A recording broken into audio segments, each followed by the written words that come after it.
வணக்கம். இது மதிய நேர பிரதான செய்தி அறிக்கை. விரிவான செய்திகளுக்கு செல்ல முன்னதாக முதலில் தலைப்புச் செய்திகள். ஹஜ் சென்ற அக்கரைப்பற்று யாத்ரிகர் ஒருவர் மரணம்.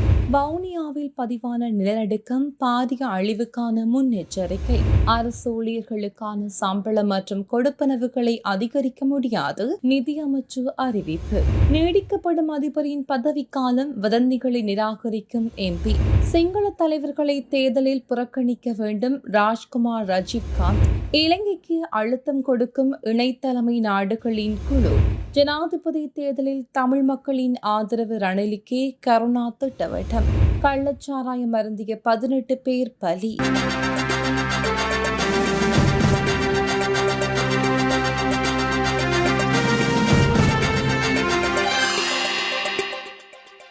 யாழ்ப்பாணத்தில் ஊடகவியலாளர் தம்பிதுரை பிரதீபனின் வீட்டின் மீது நடத்தப்பட்ட தாக்குதல் மற்றும் அவருக்கு விடுக்கப்பட்ட உயிர் அச்சுறுத்தல் ஆகியவற்றை கண்டித்து யாழ்ப்பாணம் பேருந்து நிலையம் முன்பாக கவன ஈர்ப்பு போராட்டம் ஒன்று முன்னெடுக்கப்பட்டது. கடந்த 13ஆம் தேதி அதிகாலை வேளை யாழ்ப்பாணம் அச்சுவேலி பந்தைமேனியில் அமைந்துள்ள ஊடகவியலாளரின் வீட்டிற்கு மோட்டார் சைக்கிளில் சென்ற இனம் தெரியாத நபர்கள் வீட்டின் மீது தாக்குதல் நடத்தியதுடன் அங்கிருந்த ஊடகவியலாளரின் மோட்டார் சைக்கிள் மற்றும் அவரது சகோதரின் ஓட்டோ மீதும் தாக்குதல் நடத்தியிருந்தனர். இதன்போது ஊடகவியலாளருக்கு யார் பொறுப்பு, மொட்டத்தலைக்கும் முழங்காலுக்கும் ஏன் முடிச்சு, உண்மையை மறைக்க சம்பவத்தை திசை திருப்பாதை உட்பட பல ஸ்லோக அட்டைகளை ஊடகவியலாளர்கள் தாங்கியிருந்தனர். இந்த ஆர்ப்பாட்டத்தில் அரசியல் கட்சிகளின் பிரமுகர்களும் கலந்து கொண்டிருந்தனர்.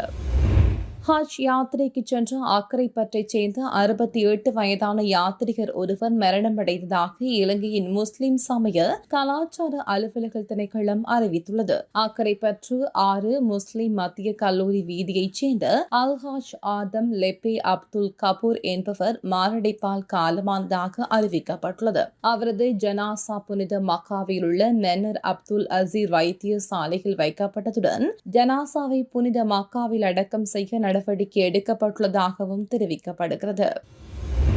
வவுனியாவில் பதிவான நிலநடுக்கம் பாரிய நிலநடுக்கத்துக்கான முன்னெச்சரிக்கையாக இருக்கலாம் என யாழ் பல்கலைக்கழக புவியியலாளர் துறை சிரேஷ்ட விரிவுரையாளர் நாகமுத்து பிரதீபராஜா தெரிவித்துள்ளார். வவுனியா மற்றும் அதனை சூழவுள்ள பல பகுதிகளில் நேற்று முன்தினம் இரவு 11 மணியளவில் நிகழ்ந்த புவிநடுக்கத்தின் அளவு 2.3 ரிக்டர் என தேசிய புவிச்சரிதவியல் மற்றும் கனியவள பிரிவு அறிவித்துள்ளது. இந்த நிலநடுக்கத்தின் குவிய மையம் தாண்டிக்குளத்திற்கும் குமாங்குளத்திற்கும் இடைப்பட்ட மரியாங்கா பாளையமாகும். இந்த குவி மையம் புவி மேற்பரப்பிலிருந்து 10 கிலோமீட்டர் ஆழத்தில் நிகழ்ந்துள்ளது. அரசு ஊழியர்களுக்கான சம்பளம் மற்றும் கொடுப்பனவுகளை அதிகரிக்க முடியாதென நிதி அமைச்சு தெரிவித்துள்ளது. இந்த வருடத்தில் அதிகரிப்பு கொடுப்பனவுகளை வழங்குவதற்கு நிதி கையிருப்பில் இல்லை எனவும் 2025ஆம் ஆண்டில் அரச வருமானம் அதிகரிக்கும் என எதிர்பார்க்கப்படுகிறது எனவும் அதன் பின்னரே அரசு ஊழியர்களின் சம்பளம் மற்றும் கொடுப்பனவுகளை அதிகரிப்பது தொடர்பில் அவதானம் செலுத்தப்பட முடியும் எனவும் நிதி அமைச்சு தெரிவித்துள்ளது.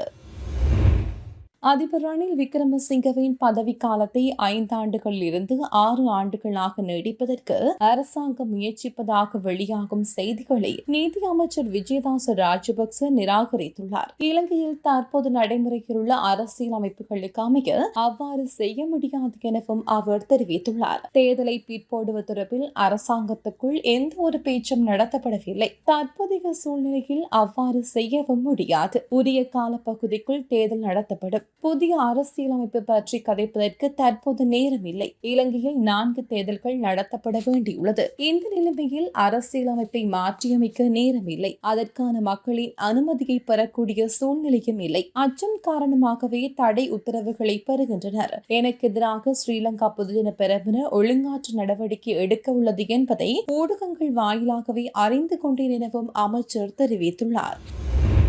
இந்த தேர்தலில் எங்களுடைய கோரிக்கைகளை ஏற்றுக்கொள்ளாத சிங்கள தலைவர்களை புறக்கணிக்க வேண்டும் என்ற சிந்தனை காணப்படுவதாக சமூக அரசியல் செயற்பாட்டாளர் ராஜ்குமார் ராஜீவ்காந்த் தெரிவித்துள்ளார். மக்கள் போராட்ட முன்னணி ஸ்தாபிக்கப்பட்டுள்ளமை குறித்த செய்தியாளர் மாநாட்டில் கலந்து கொண்டு கருத்து தெரிவிக்கும் போதே அவர் இவ்வாறு தெரிவித்துள்ளார். மிக நீண்ட காலமாக தமிழர்கள் தங்களின் தேசிய இன பிரச்சினைகளுக்கான தீர்வு தொடர்பிலும் தங்களுக்கு எதிராக தொடரும் ஒடுக்குமுறைக்கு எதிரான தீர்வு தொடர்பிலும் பேரினவாத அரசுகளோடு போராடி தற்போது ஒரு விரக்தி மனநிலையை அடைந்துள்ளது. இதனால் இந்த தேர்தலில் எங்களுடைய கோரிக்கைகளை ஏற்றுக்கொள்ளாத சிங்கள தலைவர்களை நாம் புறக்கணிக்க வேண்டும் எனவும் அவர் தெரிவித்துள்ளார். எதிர்வரும் ஜனாதிபதி தேர்தலில் வடக்கு கிழக்கில் உள்ள தமிழ் மக்கள் தற்போதைய ஜனாதிபதி ரணில் விக்ரமசிங்கவிற்கே ஆதரவளிப்பார்கள் என ஐக்கிய சுதந்திர முன்னணியின் தலைவர் விநாயகமூர்த்தி முரளிதரன் தெரிவித்துள்ளார். ஐக்கிய தேசிய கட்சியின் பாணத்துறை அலுவலக திறப்பு விழாவில் கலந்து கொண்டு ஊடகங்களுக்கு கருத்து தெரிவிக்கையிலேயே அவர் இதனை தெரிவித்துள்ளார். நாடு பொருளாதார நெருக்கடியை எதிர்நோக்கி இருந்த போது மக்களை அதிலிருந்து மீட்டு அவர்களது வாழ்க்கையை வளமைக்கு கொண்டு வருவதில் ஜனாதிபதி அக்கறை செலுத்தி வருகிறார். எனவே அடுத்த பதவி காலத்தையும் அவருக்கே வழங்க வேண்டும். அதனாலேயே தாமும் ஜனாதிபதிக்கு ஆதரவு வழங்க தீர்மானிப்பதாக விநாயகமூர்த்தி முரளிதரன் தெரிவித்துள்ளார்.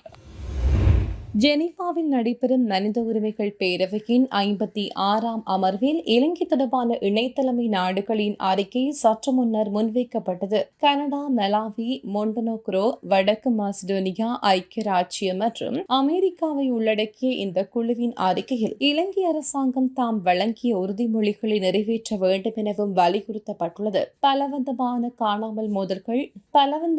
காணாமல் போதல்களால் ஏற்படும் துன்பங்கள் மற்றும் அனைத்து சமூக மீதான அதன் தாக்கத்தையும் நிவர்த்தி செய்வதற்கு இலங்கை அரசாங்கம் மனித உரிமைகள் பேரவையில் பரிந்துரைகளை செயற்படுத்த வேண்டும் எனவும் அதில் மேலும் கோரப்பட்டுள்ளது. தீவிரவாத எதிர்ப்பு மற்றும் இணைய பாதுகாப்பு தொடர்பான சட்டங்கள் உட்பட இலங்கையினால் உருவாக்கப்பட்டு நடைமுறைப்படுத்தப்படும் எந்த ஒரு புதிய சட்டமும் அனைவரது கருத்து சுதந்திரத்தை பாதுகாப்பது உட்பட அதன் மனித உரிமை கடமைகளை நிறைவேற்றுவது மிக முக்கியமானதாகும். நீதித்துறை சுதந்திரம், நாட்டின் சட்ட நிறுவனங்களின் சுதந்திரம் மற்றும் வெளிப்படைத்தன்மை ஆகியவற்றை பாதுகாக்க வேண்டியதன் அவசியமும் வலியுறுத்தப்படுகிறது. இந்திய வெளிவிவகார அமைச்சர் எஸ். ஜெய்சங்கர் உத்தியோகபூர்வ விஜயம் ஒன்றை மேற்கொண்டு இன்று இலங்கை வரவுள்ளார்.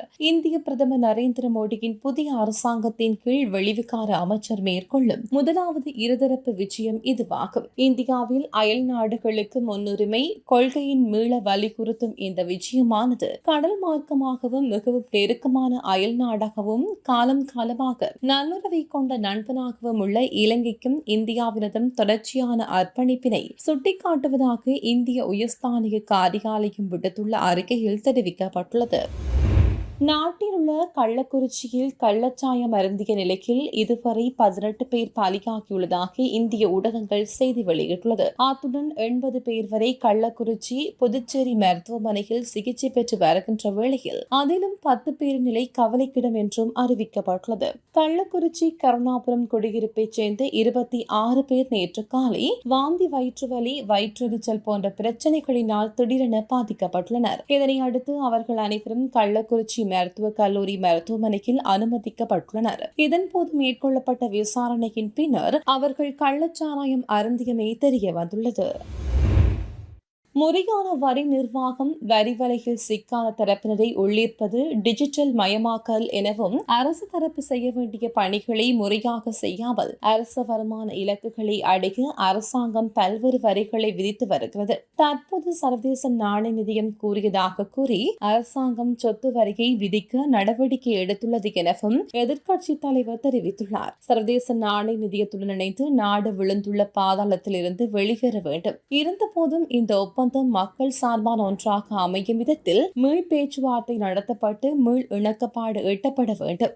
சர்வதேச நாணய நிதியத்தின் தாளத்திற்கு ஆடும் பொம்மை அரசாங்கம் ஒன்று எமக்கு தேவையில்லை. சர்வதேச நாணய நிதியத்தை குறைத்து காட்டி சொத்து வரி விதிப்பது நியாயமற்ற செயல் என எதிர்க்கட்சித் தலைவர் சஜித் பிரேமதாசன் நாடாளுமன்றத்தில் வைத்து தெரிவித்துள்ளார். சின்ன சேனலுக்கு எதாக இருந்தாலும் அது கொஞ்சம் ஆதரவு கொடுங்க. உங்கள் பொண்ணான கையை கொண்டு அந்த பெல்லில் தட்டிடுங்க. அவங்களுக்கு சப்ஸ்கிரைபர் 5-10 ஏறுனா அவங்க மனசு சந்தோஷப்படும். அவங்க வீடியோவும் பாருங்கள்.